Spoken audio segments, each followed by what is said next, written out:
দর্শক আসসালামু আলাইকুম। বর্তমান পৃথিবীতে যে ইস্যুটি নিয়ে সবচেয়ে বেশি আলোচিত সেটি হচ্ছে ইরান, ইসরায়েল এবং যুক্তরাষ্ট্র সংঘাত। এই সংঘাতের ফলে হরমুজ প্রণালীতে তেল পরিবহন যেভাবে ব্যাহত হচ্ছে, এর ফলে সারা বিশ্ব জুড়ে জ্বালানির সংকট দেখা দিয়েছে, যার একটি প্রভাব পড়েছে বাংলাদেশেও। বাংলাদেশের যে সকল পণ্যবাহী পরিবহন এবং খাদ্য উৎপাদন, সেই সাথে পোশাক শিল্প সহ বাংলাদেশের অর্থনীতির চাকা সচল রাখার ক্ষেত্রে যে ক্ষেত্রগুলো বেশি ভূমিকা রাখছে, সেই ক্ষেত্রগুলোতে অনেক বেশি প্রভাব পড়েছে। এর থেকে উত্তরণের কি উপায় আছে সে বিষয়ে আমরা উত্তর খুঁজতে চাই। এই উত্তর খুঁজবার জন্য আমরা এমন একজন ব্যক্তির সাথে আজ কথা বলবো, তিনি আমার সঙ্গে যুক্ত আছেন, আমরা পরিচয় করে দিতে চাই। তার আগে দর্শক, আমি মিকাল ইসলাম রাজ আপনাদের সবাইকে নিরন্তর শুভেচ্ছা ভালোবাসা জানিয়ে শুরু করছি আলো তৈরির স্পেশাল রিপোর্ট। এই মুহূর্তে আমি কথা বলছি নারায়ণগঞ্জের টোকিও প্লাজা থেকে। দর্শক, চলে যাচ্ছি আজকের অতিথি মহোদয়ের কাছে।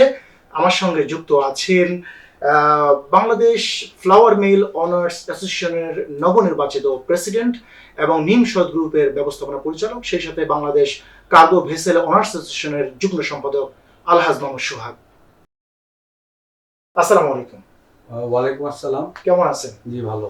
আপনাকে শুরুতে ধন্যবাদ জানাচ্ছি যে শত ব্যস্ততার মাঝেও আমাদের এই আজকের আয়োজনে সময় দিয়েছেন। জি, আপনাকেও ধন্যবাদ, পাশাপাশি আপনার আলোর তৈরি টিমকেও ধন্যবাদ। আপনারা এসেছেন আমার বক্তব্য নেওয়ার জন্য এবং আপনাদের সাথে কুশলাদি বিনিময় করব, সেই হিসাবে আপনাদেরকেও ধন্যবাদ। জি, আমরা বর্তমান সংকট সম্পর্কে আপনার কাছ থেকে জানতে চাইবো যে এর থেকে কিভাবে উত্তরণের পথ আমরা কিভাবে পেতে পারি এবং এই জাতি কিভাবে পথ পেতে পারে, এই বিষয়গুলো নিয়ে আমরা আলোচনা করব। তার আগে একটি বিষয় আপনার কাছে জানতে চাই। আপনি সদ্য বাংলাদেশে যে ফ্লাওয়ার মিলস অনার্স অ্যাসোসিয়েশন আছে, এই সংগঠনের আপনি নবনির্বাচিত প্রেসিডেন্ট হিসেবে দায়িত্ব গ্রহণ করেছেন। তো দায়িত্ব গ্রহণের পর আপনি বাংলাদেশে যে ফ্লাওয়ার মিলস গুলো আছে সেগুলোর উন্নয়নে আপনি কি করবেন সে বিষয়ে একটু জানতে চাচ্ছি। জি, আপনাকে ধন্যবাদ। আপনারা জানেন যে আমি বাংলাদেশ ফ্লাওয়ার মিল ওনার্স অ্যাসোসিয়েশনের সদ্য নির্বাচিত একজন সভাপতি হিসাবে আছি।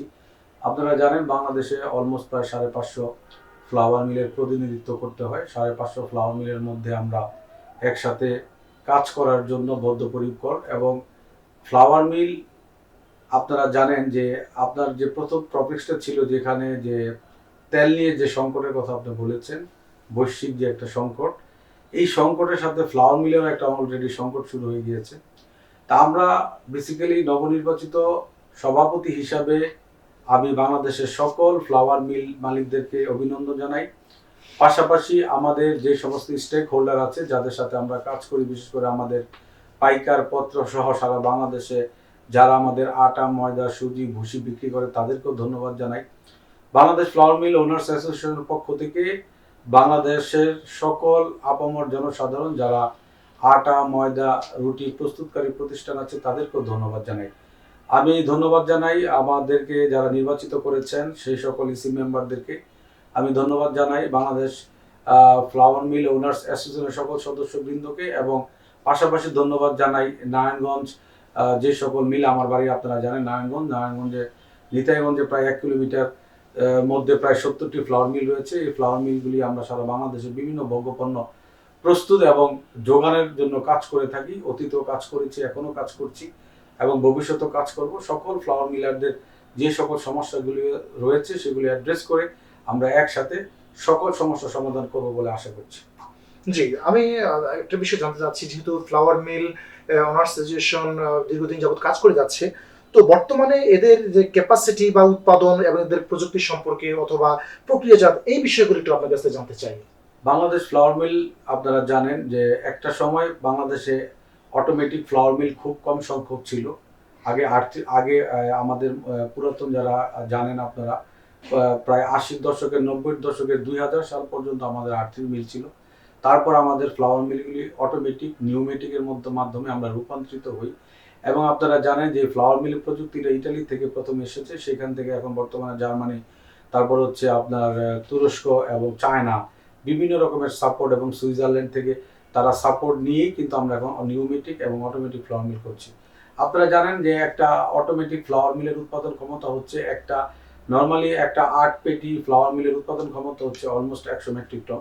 এই 8 বডি ফ্লাওয়ার মিলটাই আপনার 1980-90 সালে মাত্র প্রোডাকশন করতো, সেখানে মাত্র 10-20 টন। তো এই প্রযুক্তিগত উন্নতির এইটা একটা প্রথম ফসল। বাংলাদেশের খাদ্যাভ্যাস মানুষের পরিবর্তন হচ্ছে। আগে মানুষ চাল খেত, ভাত খেত, এখন মানুষ আটা এবং ময়দার বিভিন্ন রকমের কনজাম্পশন বেড়ে গিয়েছে বাংলাদেশে। আপনারা জানেন রুটি, বিস্কিট, পরোটা এবং সকল কিছুর মধ্যে ময়দার একটা ব্যবহার থাকে।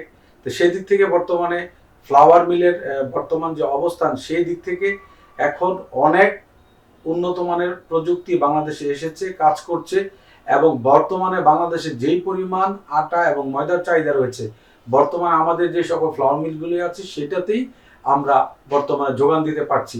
তবেও ভবিষ্যতে নতুন নতুন আরো অনেক প্রযুক্তি আসছে। এই প্রযুক্তির মাধ্যমে আমরা আরো উন্নত প্রযুক্তিতে যাওয়ার পরিকল্পনা হাতে নিয়েছি। দেশে যে পরিমাণ চাহিদা আছে আপনারা কি সেটা মেটাতে পারছেন? যে পরিমাণ চাহিদা আছে তার চাইতে বেশি পরিমাণ আমাদের যোগান রয়েছে। আটা ময়দার দাম আপনারা দেখবেন 1 লিটার পানির দাম 30 টাকা, অথচ 1 কেজি ময়দার দাম, আটার দাম 30 টাকা 32 টাকা পাওয়া যায়। সুতরাং পানির দামে আটার দাম, এটা বাংলাদেশের আর অন্য কোনো প্রোডাক্টে নেই।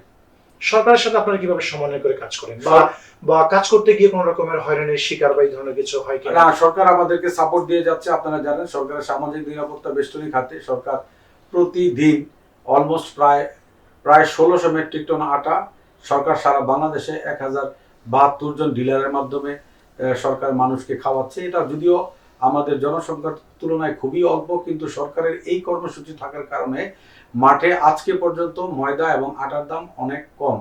এটার একটাই কারণ হচ্ছে সরকার আমাদেরকে বিভিন্ন রকমের এই ফ্লাওয়ার মিলের মাধ্যমে আটা পেশাই করে কার্যক্রমগুলি মানুষের দোরগোড়ায় পৌঁছে দিচ্ছে এবং সারা বাংলাদেশে সেটা ব্যাপক জনপ্রিয়তা পেয়েছে। আপনারা দেখেছেন ওএমএস এর মাধ্যমে সরকার, টিসিবির মাধ্যমে সরকার আটা ডেলিভারি দিচ্ছে। এই সমস্ত মিলের আটাগুলি আমাদের এই মিল মালিকরাই পেশাই করে সরকারকে দিচ্ছে। সরকারের এই সহযোগিতা, যেমন আমাদেরকে সরকার আমাদের কাছ থেকে ক্রাশিং করে নিচ্ছে, আমরাও সরকারকে এটা বিশাল একটা সাপোর্ট দিয়ে যাচ্ছে আজকে অনেকদিন যাবত। এই শিল্পকে এগিয়ে নিতে আপনি একজন নবনির্বাচিত সভাপতি হিসেবে আপনি সরকারের উদ্দেশ্যে কি ধরনের কি মেসেজ আছে আপনার সরকারের উদ্দেশ্যে, এবং কি ধরনের সহযোগিতা আপনি প্রত্যাশা করেন? আমরা বর্তমানে যে সকল ফ্লাওয়ার মিলার আছে, আমাদের একটাই চাওয়া, সেটা হচ্ছে আমাদের বিদ্যুৎ উৎপাদনের ক্ষেত্রে এবং বিদ্যুৎ আমাদের দেওয়ার ক্ষেত্রে অবশ্যই সরকারকে খেয়াল রাখতে হবে যে যে সমস্ত ইন্ডাস্ট্রিয়াল এরিয়ায় আমাদের রয়েছে, আমাদের প্রোডাকশন এবং উৎপাদন অব্যাহত রাখার জন্য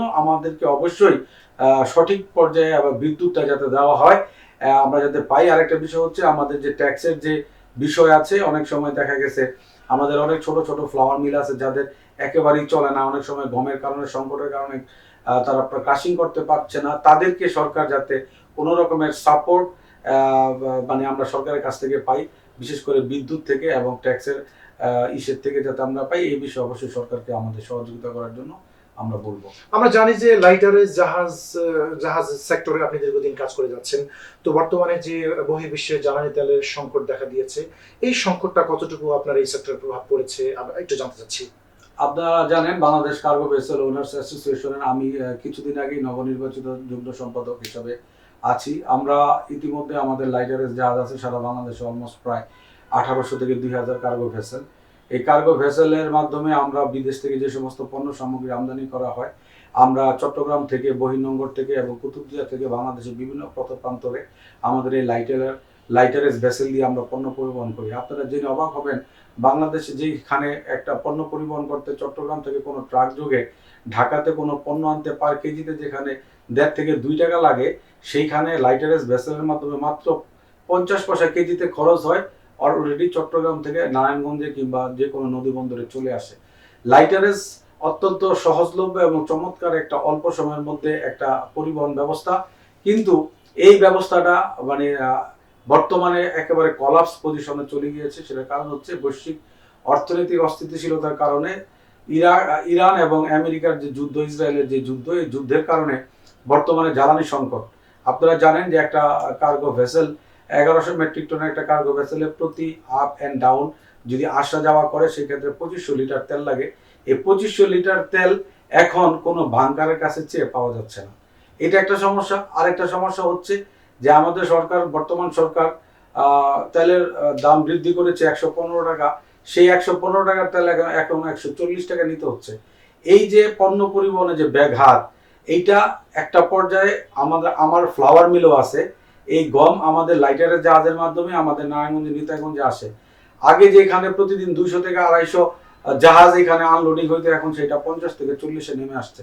এটার কারণ হচ্ছে লাইটারের সংকট, মাদার ভেসেল থেকে পণ্য পরিবহন করতে পারছে না। আর দ্বিতীয় হচ্ছে জ্বালানি সংকটের কারণে মাদার ভেসেলের গায়ে লাইটারের জাহাজ যেতে পারছে না।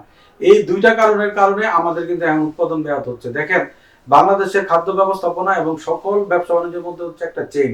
এই চেইনের মধ্যে কোনো কারণে যদি একটা দুইটা জায়গায় সঠিকভাবে কাজ করা না যায়, তাহলে সেক্ষেত্রে কিন্তু এই চেইন বিঘ্নিত হয় এবং আলটিমেটলি ভোক্তার উপরে গিয়েই সর্বশেষ মরার উপরে খাড়ার ঘাটা আসে। তা আমরা সরকারের কাছে অনুরোধ করব যে অন্ততপক্ষে এই তেলের সরবরাহ ব্যবস্থা, আমাদের কার্গো ভেসেল ওনার্স অ্যাসোসিয়েশনের মেম্বারদেরকে তেলের সহজ প্রাপ্যতা যাতে অতি দ্রুত করা যায়। পাশাপাশি সরকারের আরো খেয়াল রাখতে হবে, বিশেষ করে যারা 15 টাকার তেল 115 টাকার তেল 140 টাকা নিচ্ছে, তাদেরকেও আইনের আওতায় এনে যথাযথ মনিটরিং এর মাধ্যমে আমাদের এই পণ্য পরিবহনে কার্গো ভেসেলের কার্যক্রমকে গতিশীলতা বাড়াবে আমি অনুরোধ করছি সরকার। বাংলাদেশের যে মৌলিক চাহিদাগুলো আছে, সবচেয়ে গুরুত্বপূর্ণ মৌলিক চাহিদা হচ্ছে খাদ্য। সেই খাদ্য সেক্টরে আপনি দীর্ঘদিন কাজ করে যাচ্ছেন। তো এই খাদ্য সেক্টরের সাথে কিন্তু যুক্ত আছে জ্বালানি তেল। তো এই যে বর্তমান বহির্বিশ্বে জ্বালানির সংকট দেখা দিয়েছে, তো আপনার পক্ষ থেকে বর্তমান সরকারের প্রতি কোনো মেসেজ আছে কিনা? আমরা বাংলাদেশ খাদ্যের স্বয়ংসম্পূর্ণ ছিল, এখনো আছে, ভবিষ্যতেও হয়তো ইনশাআল্লাহ থাকবে। কিন্তু কোনো কারণে যদি চাউল বিদেশ থেকে আমাদের আমদানি করতে হয়, তাহলে কিন্তু আমাদের দেশ থেকে বৈদেশিক মুদ্রা চলে যাবে। এটা কিন্তু চাইলে আমরা নিজেরাই উৎপাদন করতে পারি। তাইলে আমরা কেন, যেটা আমরা নিজেরা উৎপাদন করতে পারি, সেটা কেন বিদেশ থেকে আমাদের আমদানি করতে হবে? এটা হলো প্রথম প্রশ্ন। আর সরকারের কাছে অনুরোধ হচ্ছে যে ডিজেল যাতে কৃষকের কাছে সরবরাহ অতি দ্রুত সাথে সরবরাহ ব্যবস্থা চেইনটা যাতে সুন্দর থাকে। আমি গত কয়েকদিন আগে জাতীয় সংসদে দেখেছি আমাদের মাননীয় চিফ হুইপ উনি বলেছেন যে ফ্যাসিস্ট সরকার আমলে যে সকল ডিলার রয়েছেন তাদেরকে বাতিল করে দেওয়া হবে, সারের ডিলার। আমি মনে করি এটা একটা ভালো একটা কার্যকরী পদক্ষেপ নিয়েছেন এবং এই পদক্ষেপের কারণে আমার মনে হয় যে বর্তমান সময়ে যারা ডিলার হবেন তারা অবশ্যই কৃষকের দুঃখ এবং কৃষকের এবং সরকারের মাঝে একটা মেলবন্ধন তৈরি করবেন, যেই বন্ধনের মাধ্যমে সরকার এবং কৃষকের সাথে একটা সুন্দর সমন্বয় হবে এবং বর্তমান সরকারকে যাতে কেউ ব্যর্থ করতে না পারে, খাদ্যে যাতে কোনো রকমের অরাজকতা করতে না পারে, সেই ক্ষেত্রে অবশ্যই ব্যবস্থা গ্রহণ করা উচিত সরকারের। পাশাপাশি সরকারের আরো ব্যবস্থা করা উচিত, সরকারের যে সমস্ত সামাজিক নিরাপত্তা বেসরকারি খাত রয়েছে, যেখানে টিআর কাবিকা প্রোগ্রাম এবং বিশেষ করে ওএমএস এর মতো একটা সফল প্রোগ্রাম সরকার চাউল এবং আটার মাধ্যমে পরিচালিত করছে, এইটারে আরো ব্যাপকভাবে ব্যাপকতা বাড়ালে আমার মনে হয় দেশের স্থিতিশীল অবস্থা খাদ্যদ্রব্যের দাম থাকবে। জি, আপনাকে অসংখ্য ধন্যবাদ যে আপনি সদস্যতার মাঝেও আমাদেরকে সময় দিয়েছেন। আপনাকে অনেক অনেক ধন্যবাদ। ধন্যবাদ আপনাকে। জি দর্শক, আমরা এতক্ষণ কথা বলছিলাম বাংলাদেশ কার্গো ভেসেল অ্যাসোসিয়েশনের সম্মানিত যুগ্ম সম্পাদক এবং নবনির্বাচিত সদ্য নির্বাচিত বাংলাদেশ ফ্লাওয়ার মিল অ্যাসোসিয়েশনের সম্মানিত সভাপতি মিমশো গ্রুপের সম্মানিত ব্যবস্থাপনা পরিচালক আলহাজ মোহাম্মদ সোহাগ। তিনি আমাদেরকে যেমনটি বলছেন যে বাংলাদেশের মৌলিক চাহিদাগুলোর মধ্যে একটি অন্যতম হচ্ছে খাদ্য। এই খাদ্যের সাথে জ্বালানির অনেকটা সম্পৃক্ততা রয়েছে। এটি যদি সংকট দেখা দেয় তাহলে আমাদের অনেকটা বিপাকে পড়তে হবে। যেন এর সাথে জড়িয়ে আছে কৃষি থেকে শুরু করে বিভিন্ন সেক্টর, যেন কোনোভাবেই যেন জ্বালানি তেলের ব্যাহত না হয় এই সেক্টরগুলোতে। তিনি এটি আমাদেরকে জানানোর চেষ্টা করেছেন। সেই সাথে তিনি লাইটারেস জাহাজ অর্থাৎ পণ্যবাহী নৌযানের সাথে দীর্ঘদিন যাবত কাজ করে যাচ্ছেন। সেগুলো জ্বালানি সংকটের অভাবে, জ্বালানি সংকটের কারণে সেই লাইটারেস জাহাজগুলো একরকম ব্যাহত হচ্ছে তাদের পণ্য পরিবহনের ক্ষেত্রে। তো সেগুলো যেন কোনোভাবেই ব্যাহত না হয় তিনি বাংলাদেশ সরকারের কাছে অনুরোধ জানিয়েছেন এই সেক্টরগুলো যেন সবসময় সচল রাখা যায়। দর্শক, নতুন একটি ভিডিওতে আবারও দেখা হবে। সে পর্যন্ত ভালো থাকুন, সুস্থ থাকুন এবং নিরাপদে থাকুন। আল্লাহ হাফিজ। আসসালামু আলাইকুম ওয়া রাহমাতুল্লাহ।